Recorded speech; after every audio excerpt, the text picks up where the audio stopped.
Hello, welcome back to Bald and Board Games. I'm Bald. I'm bored. And today we are doing a how to play, and we are teaching you how to play Age of Comics. The golden years. Not the golden girls, the golden years, Age of Comics. Yes. Concept of the game, pretty simple. I apologize. Simple. It's by Lirius Games. Oh, yes. Thank you for calling out the correct publisher. Yeah. Oh, I'm sorry again. Let's do it again. Trying to throw him off his game. So, Age of Comics, pretty simple game. Oh, wait. No, I'm kidding. You are running a comic book shop. Don't want to throw me off my game. I can do this all day long. Okay, Captain America. You are running a comic book shop. So you're working with writers, creators of comic books. And your objective across 5 game turns, as you can see the calendar here on top, is to create comic books. You can create normal ones. You create ripoffs. You can work together to get bonuses for, like, if you're making a horror comic book, that you actually have a writer and artist who are in the genre of horror. Or you can just, like, say screw it and pick some random Joe off the street to be your writer and artist. Yeah, it's fun. It's a card-driven game. So you're collecting cards and doing actions on the board. So there's also that worker placement element with the limited actions. And of course, like most of them, there are ways to unlock more actions later on in the game. But it's a fun mix of those two elements and trying to really manage everything you're doing to try and get the best, like the most money, maybe have the best comic book, like a bunch of things going to the end for end game scoring. Yeah. But we'll jump into how you actually set up the game. So right now, looking at the player board, we will point out what you have to do the initial setup. So do we have a close-up of the board itself? Yes, we do. Perfect. So we'll start off at the top here. There's a lot going on. So these two pieces here are just the turn markers. So determine who's first player, second player, third player, so on and so forth. In the book, I think it says first player is whoever most recently read a comic book, and then go clockwise from there for the first round.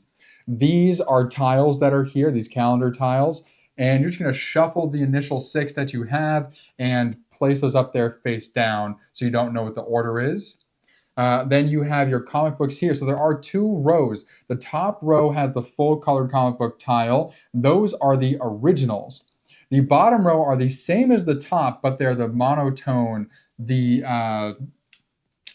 colors are like all orange, all red, all purple. They're dumbed down. These are the knockoff comic books. We'll explain the difference between the two. Steve just put out the idea token. So you'll always have 6 up there at the start of each round. So at the start of the game, you'll do the same. Way over here on this side, this is the city. This is where you do a bunch of your sales and helps you really get fans. So what you're going to do is you're going to place out, you're going to shuffle them up and randomly place out the different tokens for the different genres on the board. Now, if you're playing a 2-player or a 3-player or 4-player game, it's going to vary the amount of tokens you put out on the board. And you can see that with the little character icons on the bottom.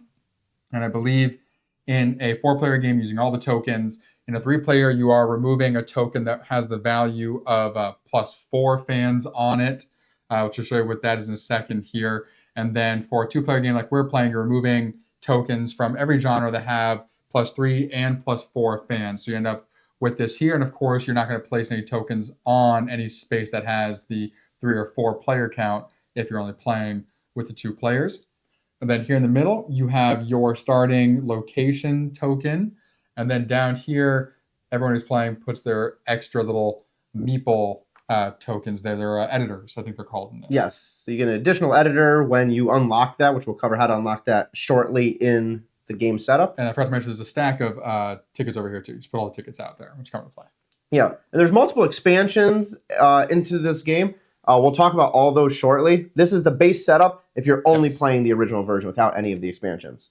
And then if you want to talk about below the board. Sure. Actually, no, we can do because we have these as well. We can just put these here. So right down here, you have 4 decks of cards. You're going to have your writers. You're going to have your artists. You're going to have the actual comic book cards. And then you have the ripoff cards. As Nick mentioned, you have the difference between the originals and the ripoff comics. Yep. The writers and the artists are set up in a deck where there's different values. So you have 1s and 2s and 3s on the top of these cards. On the other side, it'll literally show you a color that matches one of the 6 comic colors. It'll say that same number that's on the back, on the front, that says that's the value of your card. It'll show you if you get some extra bonuses. And then if for fun, they made some names, and each person or each writer and each artist is assigned a name. And those are all real people. Yes, they are. somewhere really. in the world. No, yeah, no, really, those actually are real people. I assume they were. Specifically, yeah. They all say John Smith. I'm just kidding. Yeah. There's various different types of cards in these decks. Some of the expansion cards we have in here too, which we'll pull out and show you when we start talking about those expansions. But that's really the board setup. Very simple to get that set up and ready. So now we'll touch on the player setup. Yeah, and player setup is super simple. So I've chosen this teal colored board. You're going to have 3 cubes. Each of those are going to go in the little cube spaces above your 2, 3, and 4 spot. You're going to have 4 meeples to start. Normally you'd have 5, but as Nick showed, one of those goes on the board for later use. You're going to get 5 value of gold coins. And then once you actually get ready to start and have determined turn order, you'll also get some cards and some other things. But we're going to actually walk you through that when we actually go through a round structure and pre-game setup. I think for right now, for a player setup, we can do our first set of cards. So you each get a 2 artist and a 2 writer. Now, the important thing here is 2 things. Number 1, keep these cards face down. You do not want your opposing players to know what you have. It's fine that they know it's a value 2, but you do not want them to know what colors are on the front. Also, when you get these cards, you can only have 6 cards in your hand. So as you're playing and gathering cards, comic book cards, or the writer artist cards, you can have a maximum of 6 combined. So pay attention to your hands, utilize them when you can. Don't just try to stack up a bunch because you're going to have to discard as soon as you get 7 back down to 6. That is true. And so I just gave Steve a comic book card. So your starting hand is a level 2 artist, a level 2 writer, and then you get to choose a comic book of your choice, but only by looking at the back. You can't look at the front when you're making your choice. Correct. Once you have your cards, you can look at them, obviously, and decide what you're going to do. Yeah, so then, based on turn order, you're going to get some of these idea tokens. Again, there's 6 of them, 1 for each color representing the 6 comic books that are in play, or comic book genres that are in play. So let's say I was first player. I would get to choose 2 of these. So I've chosen 2 orange. Nick, because he's second player, he gets to actually have 3, which kind of just helps balance the game a little bit. Yeah, so I'll take 2 of the superheroes, and I'll take 1 of the romance. There we go. Thanks, sir. So then you're ready to start. So players are all set up. The board's all set up. And you would just go through what the round structure is, which we'll cover in a moment.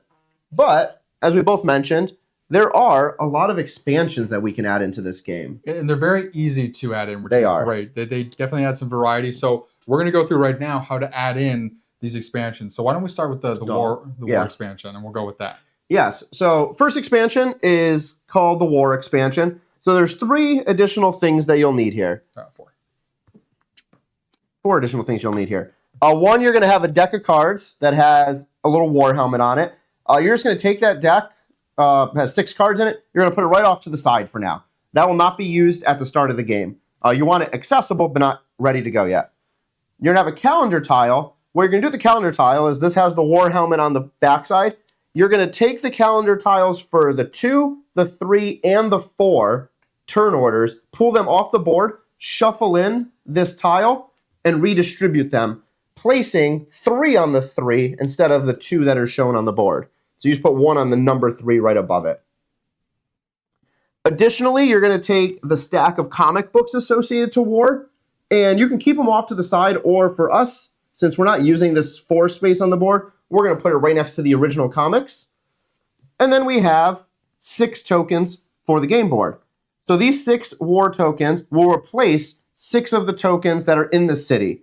It's going to replace 1 of each genre. So I don't want them all next to each other. Yeah, it's not perfect. It's going to replace 1 of each genre. Normally, you're going to do this before you lay out any of these. We just wanted to show you the pre-setup for the normal gameplay. So then you would shuffle these all in and distribute them as needed. And for just clarity's sake, they don't have to be next to each other. No, they shouldn't be next to each other. Or random. You're going to shuffle them all up and put them out there. Yep. Again, always face down. The other side's going to have some information. You do not want that face up. Exactly. Another expansion, which we can add in, is the super fans. Woohoo!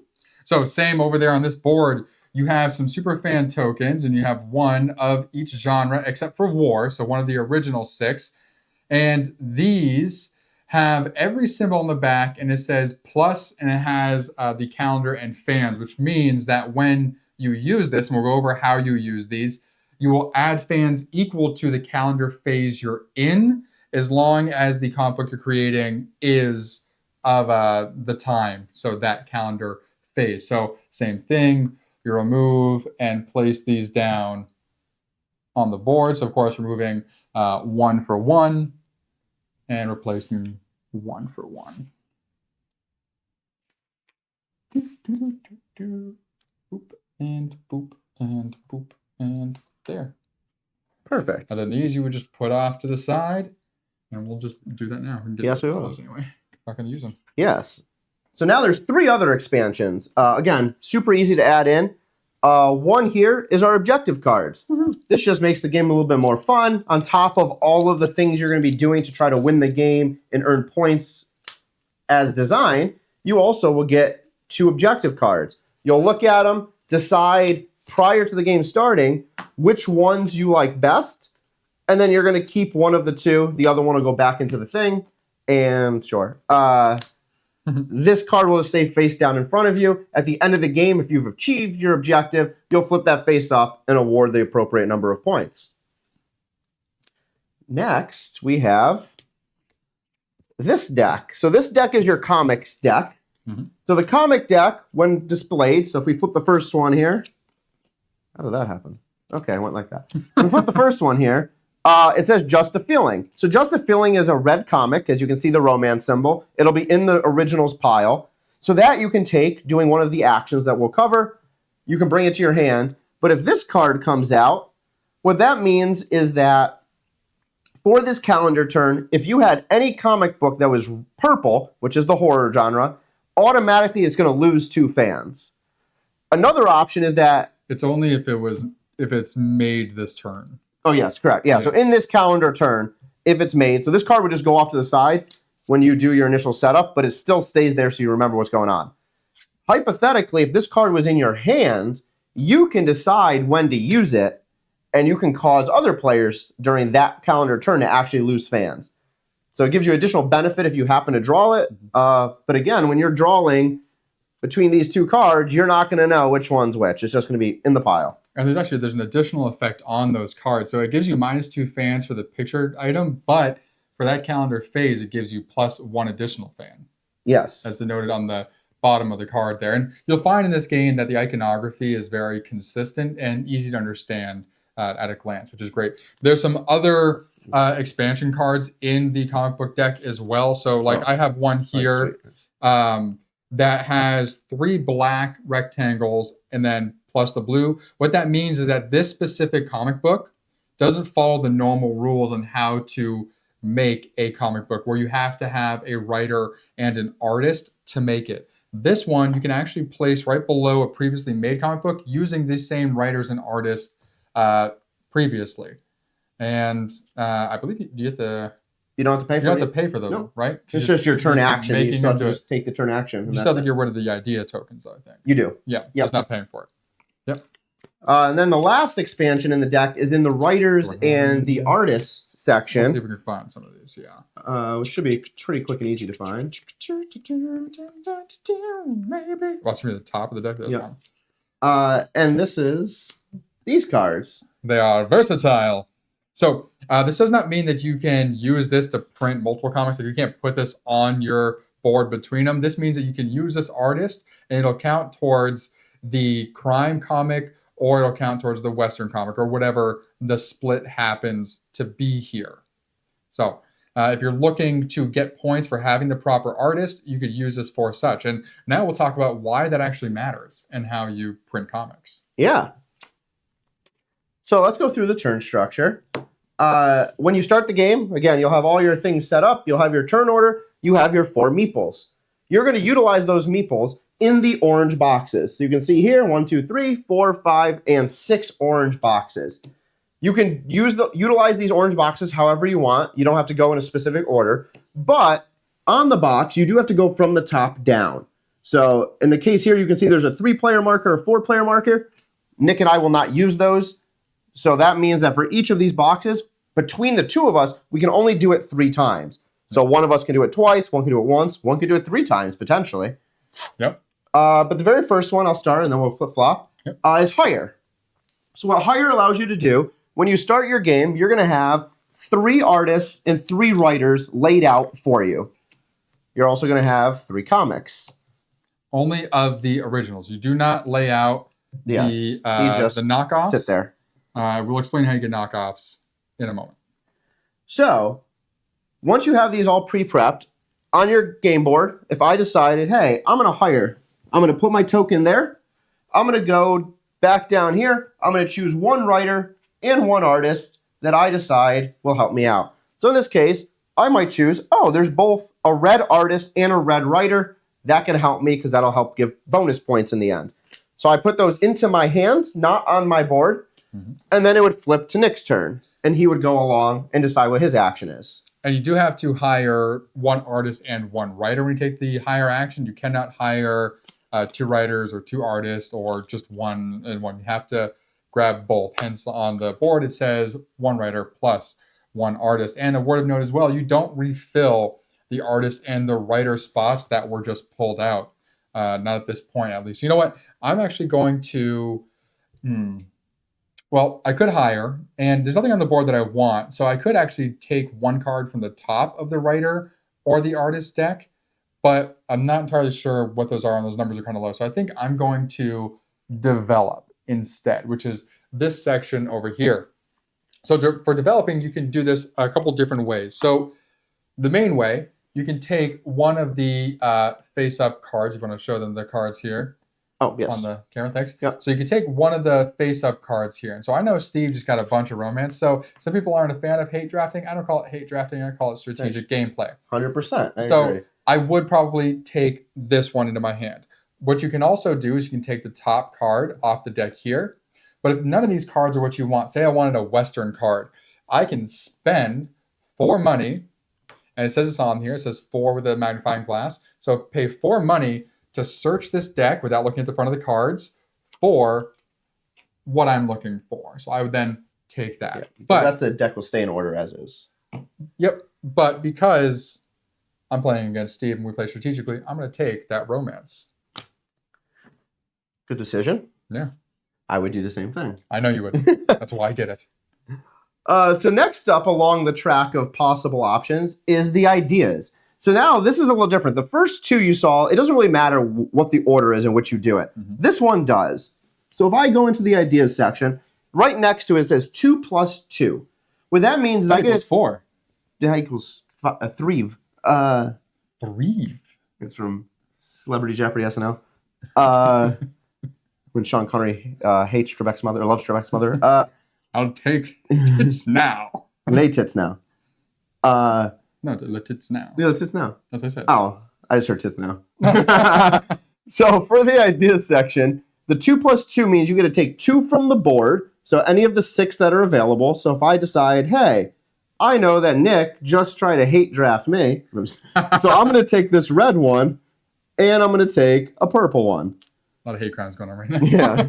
But then the plus 2 equals I could go to the little supply off to the side and take 2 more. So again, let's just say I take a purple and a blue. Good deal. Now, whoever is next can only take 1 off the board and then 2 from the supply. The third person, same thing. If you get to players, the other players, if you're playing with 3 or 4 players, it'll be 0 plus 2. So it's very strategic for the ideas to be like, if I really need a lot of idea tokens, I want to do that first. That is very true.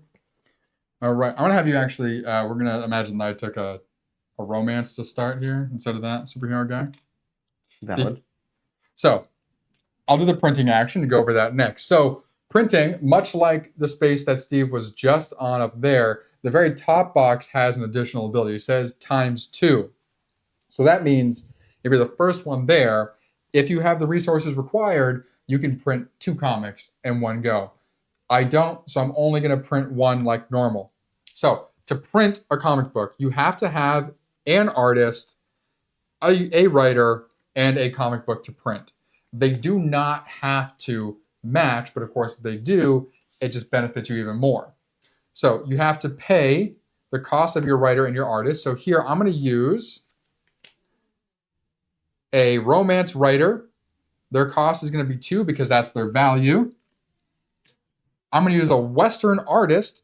The cost is also 2 there because of its value being 2 to print that romance comic book that I just stole out from under Steve.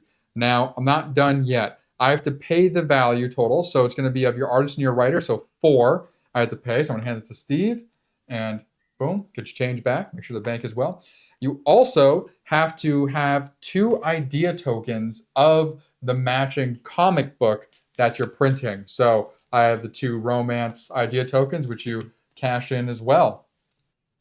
And you get your comic book. And then a couple of things happen with this comic book. So whenever you print a comic book, you generate fans of that comic book immediately. Over here on the card, so the comic book itself generates 1 fan always, which you'll see here on the right side, it says 1 fan. On the left side is an additional benefit from printing a card. So fortunately for this one, it says +1 fan. So this comic book alone starts off with 2 fans. Now you'll get an additional fan for every artist and writer that matches your comic book genre or color.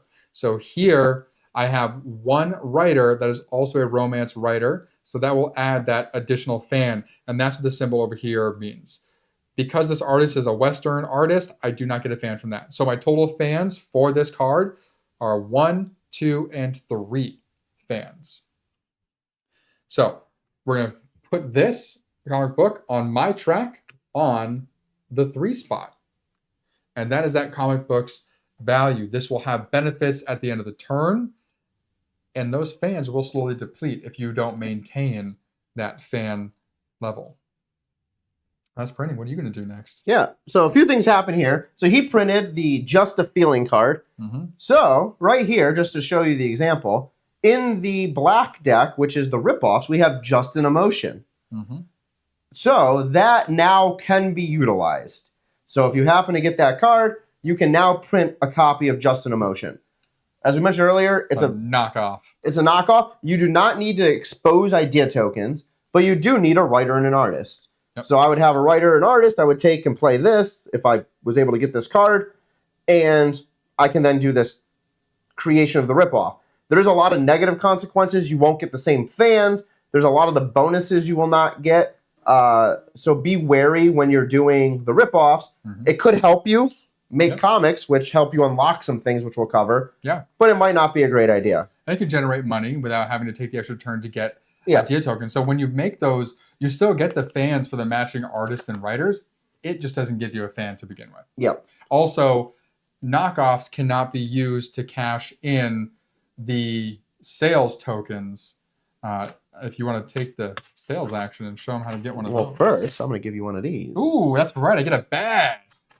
The first person, and then later on, the person who has the most of a comic book genre will hold on to this badge. Every time that you collect this badge, you will get an additional fan. So I actually have 4 fans for that guy. You do. I'll put you right over here. So now, we're going to do the sales action in a minute, but let's just pretend here we're a step ahead. On board, okay. Just to make this work. Oops. As I knock Nick's meeple right off. That's gracious. So those put me at 4 as well. I guess this would happen. So let's just say I had the West of Topanga. So on my game board, let's just say I was able to make this creation. Right. I would also get that same little token because I was the first one to do a Western. But now on the game board, I only had 3. Because I had the that's +1 fan. That's why I'm a little cheater. Oh, I had the one I need. That's useless right now to do. So also, at the very top left of the comic, there are those symbols. Anything Nick talked about a few of them. The purple one here is you get one of these tokens. Yep. So for the purpose of this, actually, I want that. We're going to change this up a little bit. This will make more sense while I'm doing that. Yeah, you want to grab True Terror? Where's True Terror? Right there. Gotcha. Okay. What do you got here? Now you got 3 fans. I got 3 fans. So let's just pretend that I was able to make True Terror, and it's my turn again. So I decide, hey, I got this little token. I'm going to do the sales action. So I'm going to go over here, and I'm going to put my meeple there. So what this is saying is I can move one space for free, and then I can pick up to 3 sales things. The calendar one. Mm-hmm. So at the beginning of the game, when you start, let's say right here, this happened for turn 1, because he flipped the romance, all of the romance tiles over here would also flip. Unfortunately for me, I didn't build a romance. I built a horror comic. So I want to go find out what those are all about. So normally, again, I can move my little teal color here any one spot. So circle to circle. There's really nothing within one spot that I necessarily want. But what I'm going to do is I'm going to go here. I'm going to say I got to pick up, again, 3 items because I did this first. I'm going to pick up this Superfans.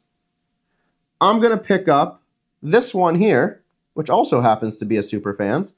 And then I'm going to use my little token here, which allows me to travel anywhere once. And I'm going to move my token all the way over to this corner, and I'm going to pick up this one, which says 3. I was lucky. Yeah. Which says 3 fans. So now if we look here, I have a 3 marker on this token because my comic... No, that's the value of your artists. The 3 here is these guys. That's right. Total 3.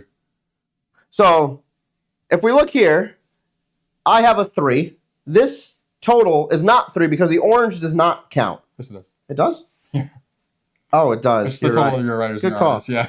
The color matters for bonuses, not for this. Yeah. So I have a 4, which is higher than 3, which means automatically this goes into effect. I put it off to the side. My comic now goes up 1 spot to 4 fans. For these super fans, the way to cash these in would be if the calendar month, so based on your game board here, the calendar is marked as romance. If you had a romance comic, like me, like he happens to, but he doesn't have the tiles that I have, you can cash this in and go up on that track. For me, I only have a horror comic. I have to wait until the horror comic comes out on the calendar path. Then I can redeem these or build other comics that happen to match. Exactly. And you can cash those in the moment that something is made, or if you already have a comic book that's been made previously, and you can go and collect a sales token, and then on your turn, cash those in to push your comic book up that track. Can you verify something for me in the rule book? Based on the calendar day, do you get an additional fan if you make a comic book during no, I don't the think peak so. time? I'm pretty sure you do. Maybe. Because those are expansion tiles, so they have to have a reason.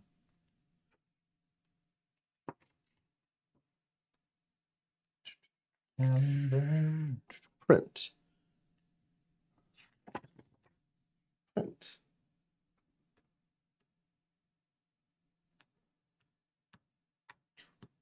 I don't see anything about none of these pictures are about the calendar. Go to start of turn, where it tells you to flip over. Flip the calendar. Flip all order tiles on all of these. That's it. The calendar definitely has to do something, or else it wouldn't have the color of the. No, it flips these, and that's how you decide. Is that the only thing? Because if you pick up bad ones, then you're going to lose. You lose VP in the end. Got it. So it just flips those over automatically. Yeah, that makes sense. Got it. Okay. So I'm trying to find extra points right now. That makes sense. So those automatically get flipped. When you do what Steve just did for the sales action, where you move, you can choose to flip any that are around you as well. Which I did. Even if you're not collecting them, you can just kind of flip them over so they're visible. Which is a strategy thing, because if it's the color you're looking for, you might want to flip it first before deciding to take it. Mm-hmm. But if you flip it and your opponent happens to be able to utilize it and you can't, they can then come in and steal, and they know where to travel. Yeah, there's no negative sales tokens, so none of them are bad. Just there's ones that are better than. But it will be negative in VP others. structure at the end of the game if you collect them and you can't use them. It happened to Steve. Yes. All right. So the last spot that is on the board for an action is the royalties spot. And so here, this has numbers associated with each location on your board there. And based on where you put your meeple, you will get that much money. So if I could just get 4 and get a 5 back, that'd be great. Thank you. Yep. Boom. So there we are. We are back to the 5. Great. So you're going to keep playing through your turns, and eventually you're going to be filling up your board with comic books. So when you put a comic book in this location, so we'll say I ended up printing this guy, and imagine that there's other cards there. You will at that point unlock the cube that's above it. This cube will then be placed on the board in one of these areas based on how many comic books you have. So at the top of your board, above those cubes, you'll see a number of comic books. So here's 1, 2, 3, 4, 5, and 6. Those comic books correspond to the game board. So the first square that you unlock, you can only put in the top 3 areas, one of the top 3, and it's locked in once you place it there. So if you place it in this first spot, that is the swap action. So whenever you take the higher action, you then get a follow-up action after doing your higher action. And what does swap do? So for swapping, let's just say that I had my over there as well. It allows me, when I do the higher action, so let's just say I did the higher action, I would get my writer and my artist card and add them to my hand. I can then activate a swap, which says I can take an artist from the board, switch it with an artist from my hand, or switch 2 on the board. So for in this case, I have a purple here, and I'm missing a purple over here. So I would switch these artists. This one here would now give me another fan on my purple comic because it matches. This also would give me more points at the end. On this side, I would actually get another fan on my orange comic because this now matches as well. So as you structure and go through your turns, as you gain more cards in your hand, or as you're just like building comics, you're like, oh wait, I can like connect these a little bit better for endgame scoring. And you can also swap from your hand if you just drafted, but there's a caveat with that. So if you have Steve's situation where there's a 2 and a 1, if he swapped from his hand and put a 2 into this location, he would have to pay the difference. So he'd have to pay that 1 coin to make up the difference. Yes. Because you would have only paid 3 to begin with. Perfect example is if in my hand I had this card and I wanted to bring a writer 3 in for this red one. So the red one would then come to my hand, but the red was a 1. So I have to pay 2 more to go up to that 3 because they deserve equal wages. Or correct wages.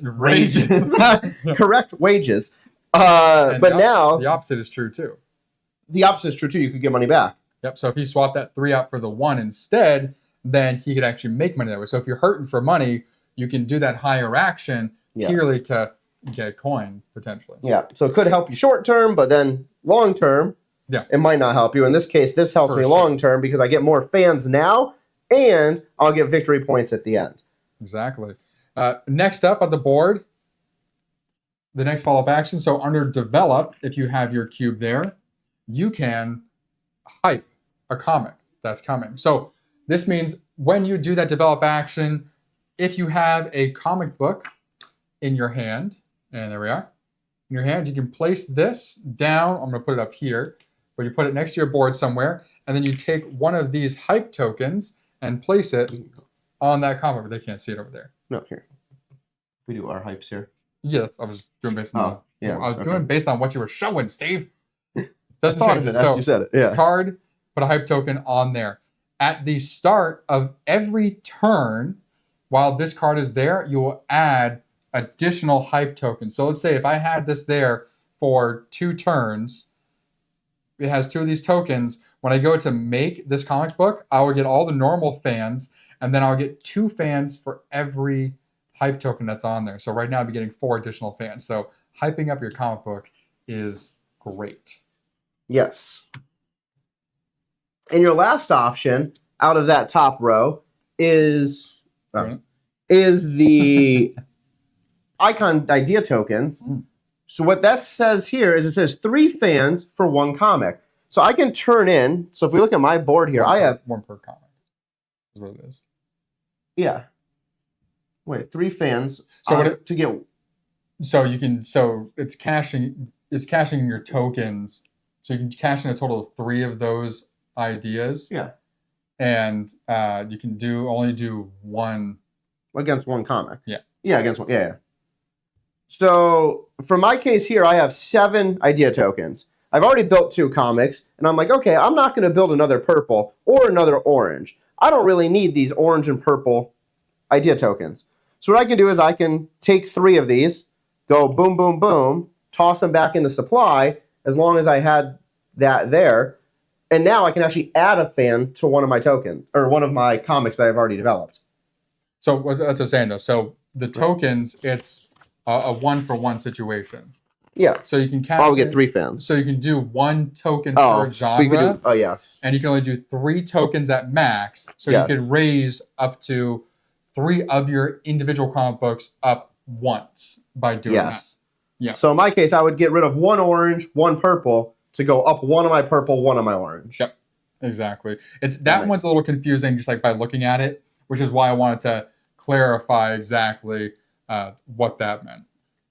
Yes, that's good clarification. And those are all the 2 spots. So your first cube you unlock, you could put in any of those 3 spots up here, and that is what they do. And as a reminder, to do those follow-up actions, you do have to do the action above it first on your turn.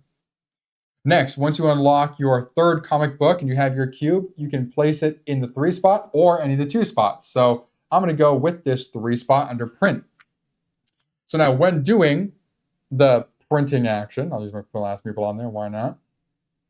After you get done printing your comic book, that comic will get a better color token. And you'll just put that on top of your comic book and just keep it there. This is purely 2 victory points at the end of the game.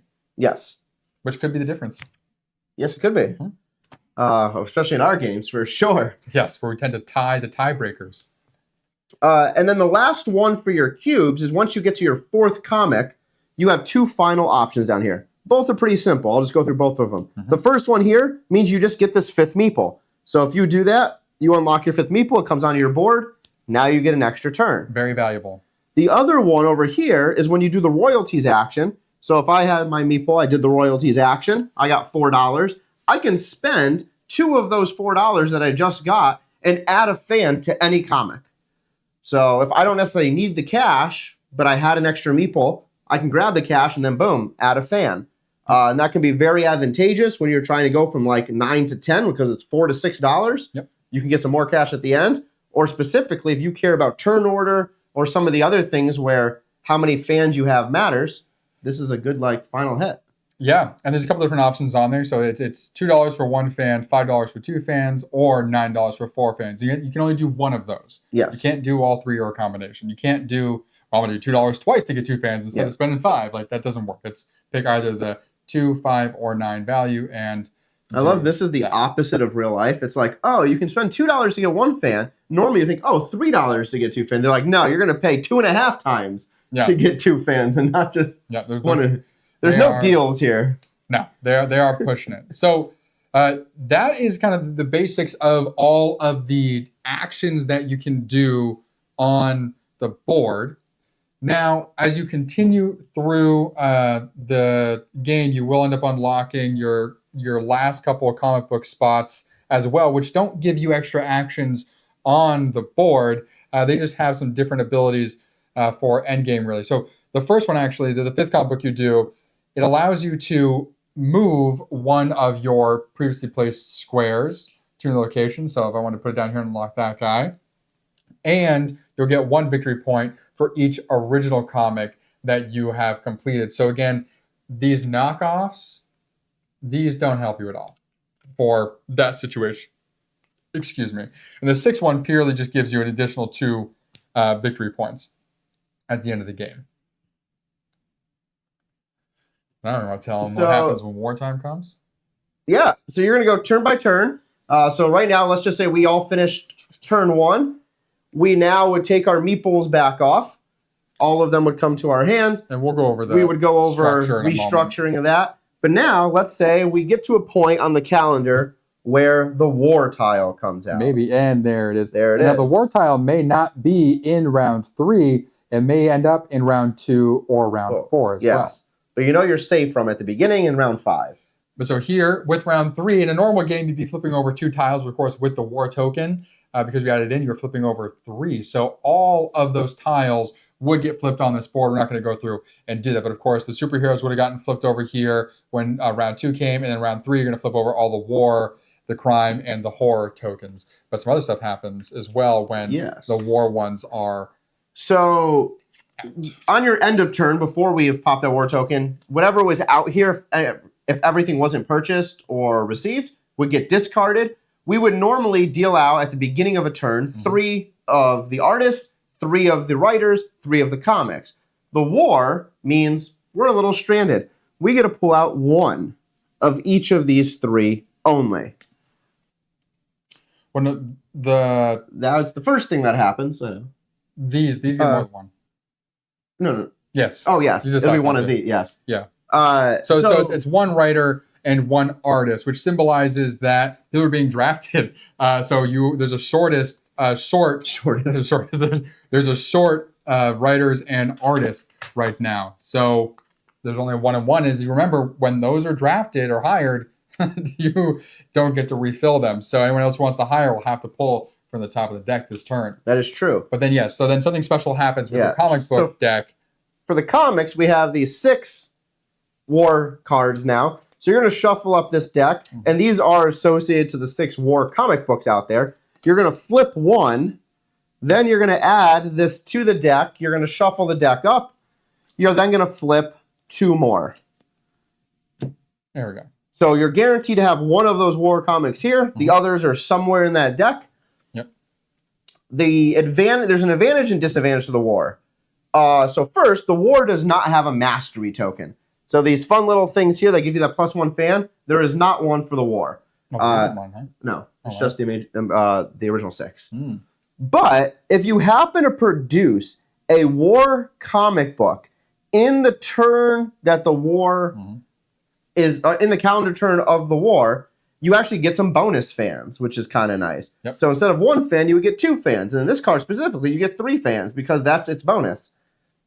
And the war cards are also unique in that there's no war-specific writers or artists. So instead, on the war cards, next to where it lists the fans, you'll see a genre. That means that any artist or writer of that genre that produces this comic book are the ones that will add those additional fans for you. And just like any other comic, you do have little icon tokens for war. So you still need to turn in 2 of these in order to produce that comic. So doing that ideas space, that could be what you have to go to the supply for because you cannot get it on the board. Yep. Although it will be added to the board starting in this turn, I believe. We'll double check that. I don't know. Let me double check that. Yeah, do we look now? Might as well. I don't remember. Do we add 1? Sense. They add to the supply. Add the idea token just to supply. So so we do not have they do not on the board. No, only those. So only the main ones for the ideas stay on the board. The war ones have to come from the supply. So good thing of that +2. Yeah. I think that's all the expansions that we have in game that are added in. It is. Yes. Cool. So then you would continue playing through 4 and 5. And of course, after 5, you get to end game scoring. But we'll list the round structure right now just so you have that. So at the beginning of each round, I'm using the round card here, which is a nice little reference card for you to have next to you. So at the beginning of each round, you flip the calendar tile. So as we're going into round 4, you would flip your calendar tile. Of course, your meeples you would have already taken back. So then you will refill the ideas on the token board. So if you could kindly refill those. Boom, boom. Add any hype to comics that are currently being hyped. So my superhero one, if I was doing that, you'd put your hype token on top of that comic book. And again, that's comics that have not been made yet. Those are the only ones that can get hyped. And you can only hype 1 comic at a time. Yep. Okay. Then you will pay to increase creative value. We haven't talked about this yet. So you want to go over what that means? Yeah. So on my board here, as you can see, I have my purple comic, a level 2 writer, a level 1 artist. And then on my orange, a 3 and a 2. So what I decided to do here is, in order to collect a lot more of the sales tokens, I'm going to need higher value. So this value is only 3. So I'm going to pay 1 in order to change this 1 to a 2. So now my value is 4. It doesn't change how many fans I get or anything based on how I produce this comic. It just matters for when I do the sales action, I now can look for value 4 and high, or 4 or lower instead of 3 or lower. Which that 4 is referenced here on the right-hand side. Those numbers, again, relate to the value of your comic of that genre. It has to be that to be able to cash in the fans. Yes. So now you also have the ability in that same step is if I had this setup where I wanted to increase this 1 to a 2, I can do that as well. It just costs a little bit more. Yep. So the first thing that Steve did is called learning. So artists and writers of the same genre can learn from each other, which is why Steve was able to pay 1 to raise the 1 to a 2. Here, though, because these are not of the same genre, this writer cannot learn from that artist. Instead, we have to put that writer through training. So for the number you want to go up to, you have to pay that much in money. So if he wants to bring that 1 to a 2, he has to pay 2 money to do so. Yes. And you cannot jump right to a 3. You also can't go up more than once. You can only increase each individual writer or artist 1 time during this phase. Yes. Yep. So in total, this would have cost me $3 to do. $1 for the learn, $2 for the training. And then again, as Nick pointed, next turn, if I wanted to, I could then pay 3 to make this 2 into a 3, which all you do is flip this little tile upside down. And then something to note lastly here, even though these two are of the same genre, they're both at 2 already. So neither one of these can learn from the other to increase their level. You have to train these to get them 2 or 3. Yep. All right. And that has to be done at the beginning of the round before you start doing actions out here.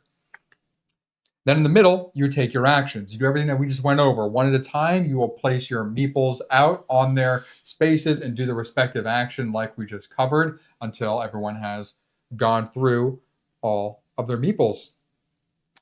Then, afterwards, you go through the end step. So you establish ranking and award VP. And this happens every single round. So rankings, let's say if I was at 5 here on a comic book board, ranking is going to be the highest comic book on this board. So we're just going to grab another couple of comics here. We'll put this guy at a 4, and we'll grab another one for you, and we'll put him here at 4 as well. So here's I'm the color of a ghost who's not playing the game. I know. So here, that's not even my color. I know. That's right. I put those in the wrong color. My bad. That's Steve over there. Steve. So Steve has 2 comic books, which you may think, oh, that's a value of 8. They're both at 4. Where I have my 2 comic books, and actually we'll say this guy was down here at 2, and like, oh, well, that's only a value of 7 because there's 2.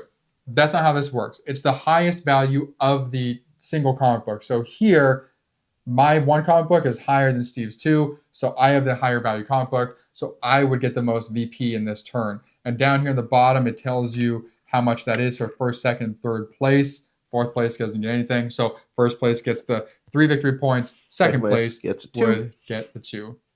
And these are just little tiles you'll keep off to the side for endgame scoring. And you'll just stack them up as you go turn by turn. Next, you're going to earn money from the location of your comic books. And this is where every comic book does count. So I have a comic book here at 5, and you're going to look over to the left and see I'm going to get $3 for that one. And then this one down here at 2 is going to give me $2. So I get a total of $5. Thank you. Steve has 2 comic books on 4, so he's going to get $6. So $3 twice. Yes. So this is a perfect example where, sure, Nick had the singular higher comic book and did get the 3 victory points. I only got the 2. And that restructured mean he's going to be first in turn order. That happens on that step as well. But I happen to get an extra $1.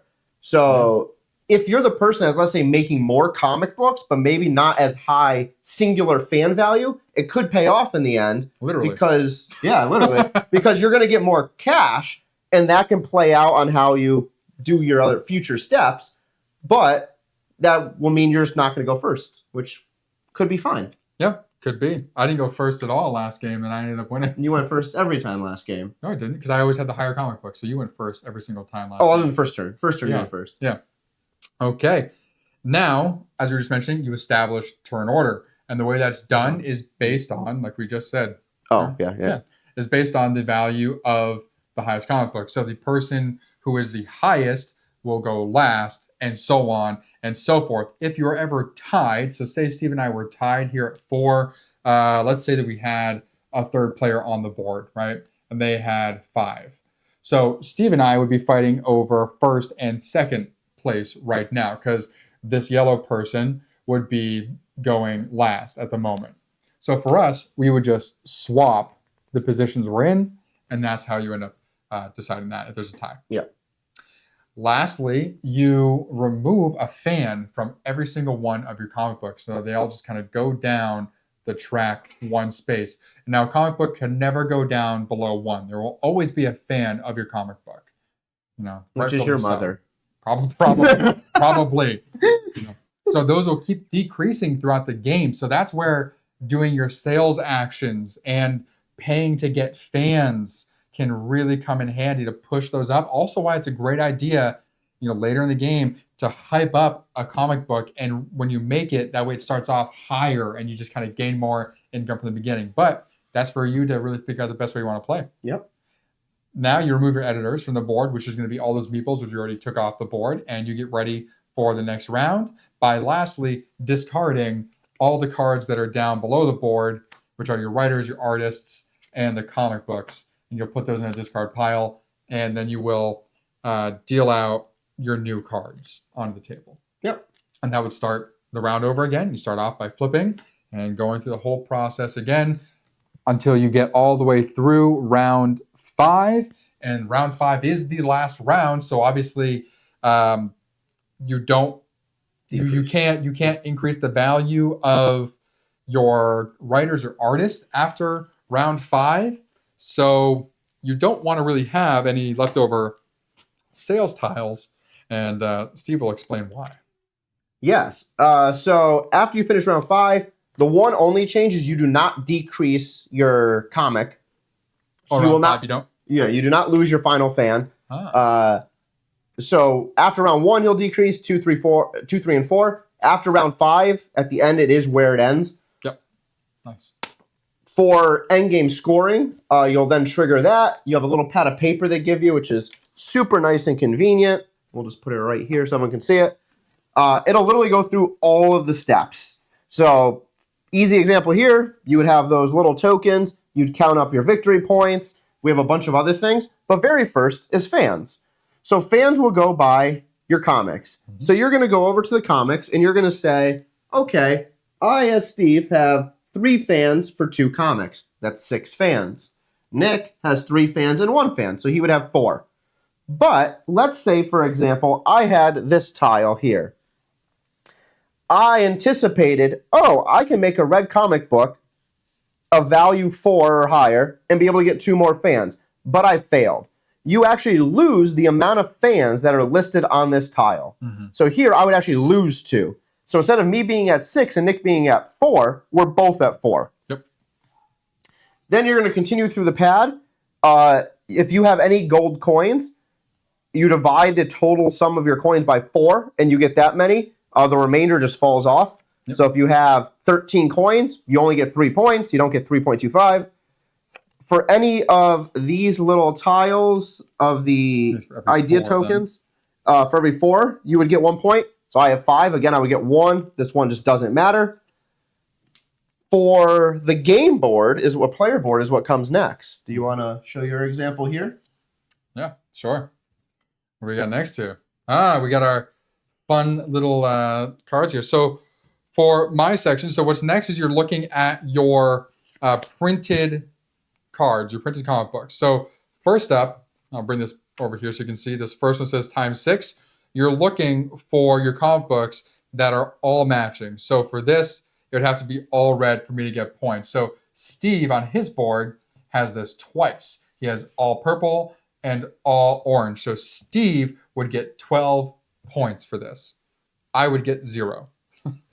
Next, you're looking at, okay, do you have at least 1 card that matches? It could be the writer or the artist. Here, I have that 1. So I would get 4 there. Lastly, just for whatever comic books you have printed with your artists that are there, you'll get 2 points for those. Yep. And then you add up your totals and whoever has the highest number wins. Yes, I love how they use the summation symbol. Yeah. Which is great. Sum it up. What's the tiebreaker? Tiebreaker, if you're playing any other way than Nick and Steve plays, there is a tiebreaker that we haven't looked up. But if you're playing like Nick and I play, we go one more round. We don't do we split a tie or anything like that. We don't believe that's how we should finish a game. But there is actual tiebreakers in here. So in the case of a tie, whoever has the most printed comics wins. If you're still tied, whoever has the highest total value of comic printed wins. And then it says the victory is divided, which means you duel or you just start again and keep playing. And whoever is left standing, whoever's not knocked out. Like there is a fun thing here that we really won't do, but there's some other variants you can play. So it says the first time you play a game, you can just not use the rip-off comics.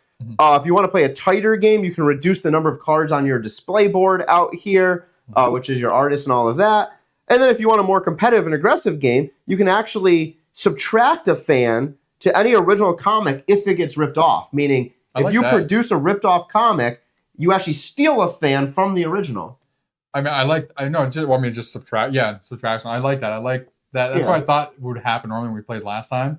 I don't think either of us are ever going to do rip-offs. No, maybe. Maybe now if it'll subtract a fan, who knows? Like, maybe we'll add that in. Why not? Yeah. But if you want to see a full playthrough of the game and how the round structure goes and how this plays out, go and watch our playthrough video, which will be up in a couple hours if you're watching this the moment that this goes up, or go check it out now. Yeah. Any final words? Let's get crafty. Let's get comic-y. Let's get comic-y. Well, this is Bald and Board Games. We're teaching you how to play Age of Comics, The Golden Years by Lirius Games. Thank you, Lirius Games, for making this. And thank you all for joining us. We hope that this was informative and helped you learn. But if you really want to learn, you got to watch it played and you got to play it yourself. So I'm Bald. I'm Bored. We'll see you at the table.